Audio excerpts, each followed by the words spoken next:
சண்டை பயிற்சியில் எனக்கு ஒரு விபத்து, சிகிச்சை காரணமாக விஜயகாந்த் சாரோட இறுதி ஊர்வலத்தில் என்னால் கலந்து கொள்ள முடியல. மனசு ரொம்ப கஷ்டமாக இருந்தது.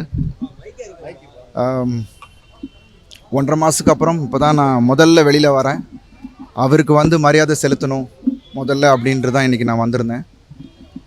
விஜயகாந்த் சார் வந்து எனக்கு ஒரு பெரிய இன்ஸ்பிரேஷன். சின்ன வயசுலேருந்து அவரோட படங்களை பார்த்து வளர்ந்துருக்கோம். அவரோட சண்டை காட்சிகளை ரசிச்சிருக்கோம். ஏன்னா அவரோட சண்டைக்கு மட்டும் ஒரு தனித்துவம் இருக்கும். அதனால தான் அவருக்குன்னு ஒரு தனி இடத்த இந்த திரையுலகத்தில் பிடிச்சிருந்தார். நான் திரையுலகத்துக்கு வரும்போது எல்லோரும் நினைப்பாங்க ரஜினி சார் மாதிரி வரணும், கமல் சார் மாதிரி வரணும் அப்படின்னு. பட் எனக்குள்ள விஜயகாந்த் சார் மாதிரி சண்டையில் ஒரு புதுசாக ஏதாவது பண்ணி மக்கள் மனசில் இடம் பிடிக்கணும் அப்படின்னு தான் நான் வந்தேன். அந்த எண்ணத்தில் தான் நான் திரையுலகத்துக்கே வந்தேன். ஸோ எனக்கு அது அவரோட இழப்பு மிகப்பெரிய ஒரு இழப்பாக எனக்கு தெரியுது. எவ்வளோ நல்ல விஷயங்கள் நம்ம திரையுலகத்துக்கு பண்ணியிருக்காரு. இப்படி ஒரு சிறந்த ஒரு மனிதரை தமிழ் திரையுலகமும் சரி, தமிழ்நாட்டு மக்களும் சரி இழந்துட்டோம். நான் திரையுலகத்தில் நிறைய விஜயகாந்த் சாரோட பணிபுரிந்த ஸ்டண்ட் மாஸ்டர்ஸோடு நான் ஒர்க் பண்ணியிருக்கேன். அவர் எப்படிப்பட்ட ஒருத்தர்னு என்கிட்ட நிறைய சொல்லியிருக்காங்க. And like Rocky Rajesh master, super Subbarayan master, அப்புறம் ராம்போ ராஜ்குமார் மாஸ்டர், இவங்க கூடலாம் நான் வேலை செஞ்சுருக்கேன். அவங்கள்ட்ட போயிட்டு இந்த மாதிரி சார்கிட்ட சொல்லியிருக்காங்க, விஜயகுமார் சார் பையன் வந்திருக்காப்புல, ரொம்ப நல்லா பண்ணுறாப்புல ஃபைட்டு, உங்கள் மாதிரியே கிக்கு பண்ணுறாப்புல அப்படின்னு சொல்லியிருக்காங்க. அவரும் நிறைய தடவை விசாரிச்சிருக்காரு.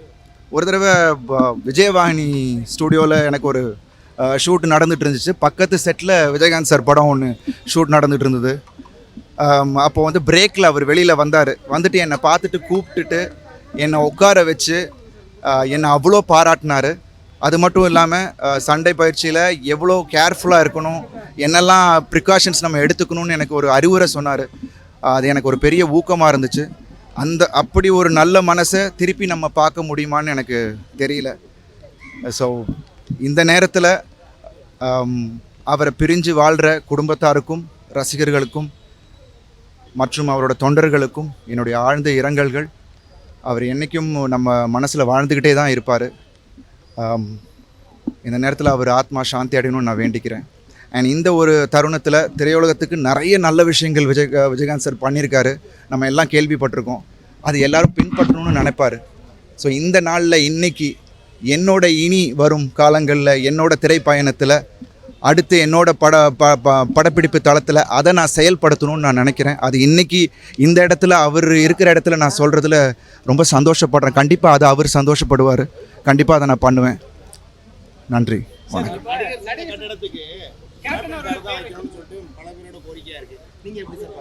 இல்லை, நிச்சயமாக அதாவது நடிகர் சங்க வளாகத்தை திருப்பி நமக்கு மீட்டு கொடுத்தவர் திரு கேப்டன் அவர்கள். அது நிச்சயமாக அந்த வளாகத்தில் ஒரு அங்கத்திலேயாவது அவர் பேர் இருக்கணும். ஏன்னா எனக்கு தெரியல அவங்க எப்படி பண்ண போகிறாங்கன்னு. ஒரு அங்கத்திலேயாவது அவர் பேர் இருக்கணுன்றது தான் என்னோட கோரிக்கையும். நிச்சயமாக அதை பரிசீலனை செஞ்சு நடிகர் சங்கம் அதை முன்னிறுத்தி பண்ணுவாங்கன்ற ஒரு நம்பிக்கை எனக்கு இருக்குது. சார், இப்போ நிறைய பெரிய பிரம்மாண்டமான படத்தில் கேப்டன் அவர்கள் சாப்பாடு போட்ட அளவுக்கு மற்ற படங்கள் இது வரைக்கும் பண்ணலைங்களா? அது ஏன் இப்போ பேசு பொருளாக ஆயிருக்கு சார்? இல்லை, ஏன்னா ஆரம்ப காலகட்டத்தில் அவர் தான் இதை ஆரம்பித்து வச்சார். ஸோ அதனால் அது நம்ம மறுக்கவே முடியாது. அதாவது எந்த ஒரு பாகுபாடுமின்றி அவர் எல்லாருக்கும் சம உணவு எல்லாமே ஒரு சமமாக அவர் ட்ரீட் பண்ண ஒரு விஷயம். அதான் இன்றைக்கி சொன்னேனே, நான் எடுத்த இந்த ஒரு முடிவு மாதிரி ஒவ்வொருத்தரும் அதை எடுத்தாங்கன்னா அது அதை விட சந்தோஷப்படுற ஒரு ஆள், அவரை விட சந்தோஷப்படுற ஆள் இருக்க மாட்டாங்க. ஸோ அது எங்களுக்கெல்லாம் விட்டுட்டு போன ஒரு விஷயம். அதை நாங்கள் திருப்பி தொடர்ந்து பண்ணணுன்றது தான் என்னோட ஆசை. நன்றி. Thank you. Happy New Year, man. Thank you.